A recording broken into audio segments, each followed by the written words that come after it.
What if Anakin was granted the rank of Master? Anakin, once gaining the rank, would then have access to the Jedi Archives. Here he would study for countless hours all aspects of the Force, trying to figure out how to save Padme, all the while spying on the Chancellor, no longer needing him. Palpatine was surprised by the Jedi move and knew they were hot on his tail. After the defeat of Grievous, Mace Windu moved in on the Chancellor to see that he let go of his emergency power because the war was all but over. Palpatine would insist that there's new details of a separatist super weapon in development and the Republic needed him more now than ever. Mace demanded that this play out in the Senate instead of Palpatine's office. He would regret this, as Palpatine was a masterful politician and the Senate was his playground. He would frame the Jedi of a coup, interfering with the Republic's efforts to end the war. He would play a manipulated hologram framing Mace Windu as the poster boy for this movement. Order 66 was on the horizon, but Anakin, still a Jedi, was at the temple. The Galactic Senate, now swayed by Palpatine's cunning words, views the Jedi not as guardians but as impediments to peace. A critical vote looms, aimed at disbanding the Jedi Order, branding it a dangerous cult under the guise of ensuring the Republic's safety. Amidst this turmoil, Anakin, entrenched in his studies, uncovers ancient secrets that hint at powers beyond the dark and light sides of the Force, potentially offering a way to save Padme. With the Galactic Senate now squarely against the Jedi,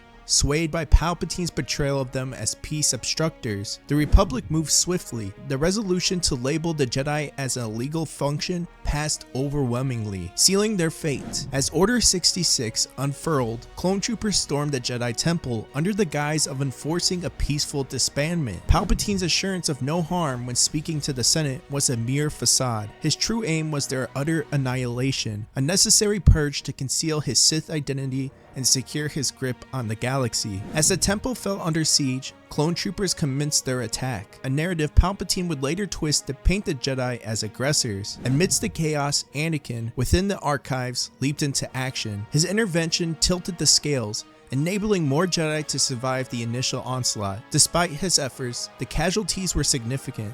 Anakin's presence not only saved lives, but also sowed confusion among the clones, unprepared for a Jedi of his caliber to oppose them, altering the fate of many. Surviving the attack, Council members Kit Fisto, Saesee Tiin, Agent Kolar, Mace Windu, and Anakin fled into hiding. Off-world members perished, with Yoda and Obi-Wan as the exceptions. They convened on an Outer Rim world, unified by a singular mission, to rescue as many Jedi as possible. However, they faced a galaxy where both the Republic and its citizens stood against them. Unable to reach Padme and failing to make contact, Anakin informed the Council of his need to return to Coruscant, driven by the peril facing innocent lives. Recognizing the risk, Obi-Wan insisted on going with him. Arriving to find Padme's apartment swarmed with clone guards, they stealthily incapacitated a pair, wearing their armor for a disguise. This ruse allowed them to infiltrate the building. Inside, Anakin discovered a holo recording of Padme going into labor, being led away by clone troopers, a moment that solidified his resolve and urgency. Utilizing the Jedi mind trick,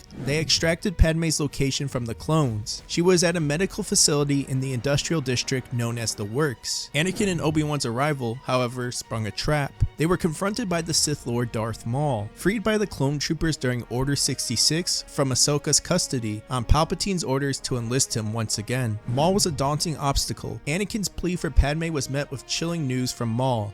She had perished in childbirth, along with their offspring. Their resolve stealing, Anakin and Obi-Wan refused to accept Maul's words at face value. The air crackled with tension as they readied themselves for confrontation. Maul, sensing their unwavering determination, ignited his double-bladed lightsaber, the sinister glow illuminating the dim surroundings. The ensuing duel was fierce, with Anakin channeling his anguish and Obi-Wan his calm mastery of the Force. Despite Maul's ferocity and cunning, the pair proved formidable. Mid-battle, Anakin's focus shifted. He sought not just to defeat Maul, but to push through to the truth about Padme. In a critical moment, leveraging a distraction created by Obi-Wan, Anakin disarmed Maul, pressing him for the truth. Under duress, Maul sneered, revealing that Padme had indeed been taken to the facility, but her fate was unknown to him.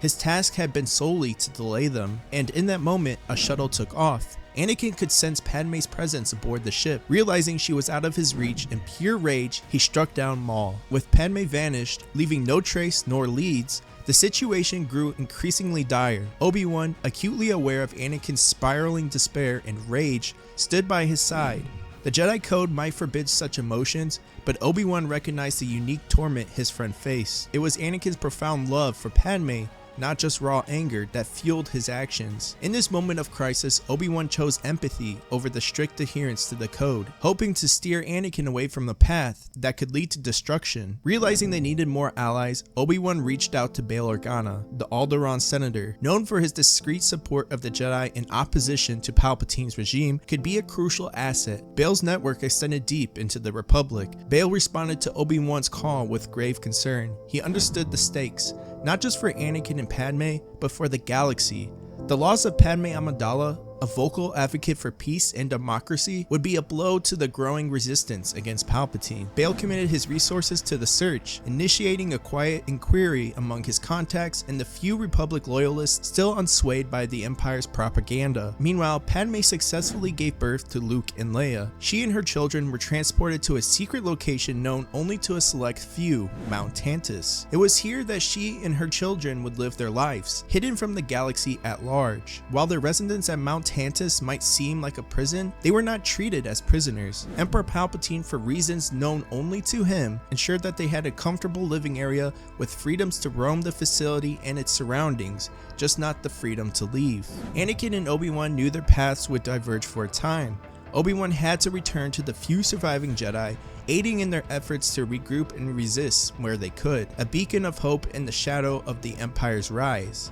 Anakin, on the other hand, was driven by a singular purpose: to find Padme. His heart ached with a need to ensure her safety and that of their children, even though he was unaware of the birth of Luke and Leia. In his quest, Anakin reconnected with Ahsoka, his former Padawan, whose fate had been uncertain since the fall of the Republic. Their reunion was a poignant reminder of the bonds formed in battle and complexities of their shared past. Rex, who had removed his inhibitor chip and thus resisted Order 66, shared with Anakin the grim reality of the Order that had turned the clone troopers against their Jedi commanders. Rex revealed his mission to free the clones from the control of the inhibitor chips, a noble endeavor that aimed to restore the agency and dignity of his brothers. Inspired by his resolve, Ahsoka and Anakin agreed to support him, recognizing the importance of his mission not just for the clones, but as a symbol of resistance against the Empire's tyranny. With a renewed sense of purpose, Anakin and Ahsoka set forth on their own journey to find Padme.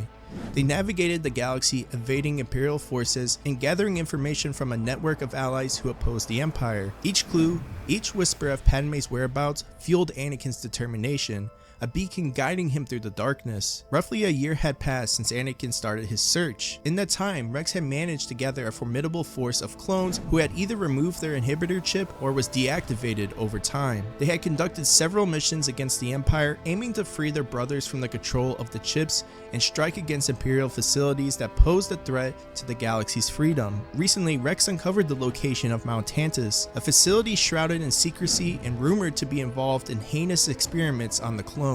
Seeing an opportunity to both free these clones and possibly uncover valuable intelligence against the Empire, Rex decided it was time for a bold move against the stronghold. However, he knew that the mission's success hinged on having more than just a small army of clones. He needed allies with experience, strategic minds, and a personal stake in the fight against the Empire. Rex reached out to Ahsoka and Anakin, sharing his plans to infiltrate Mount Tantiss and free the clones imprisoned there.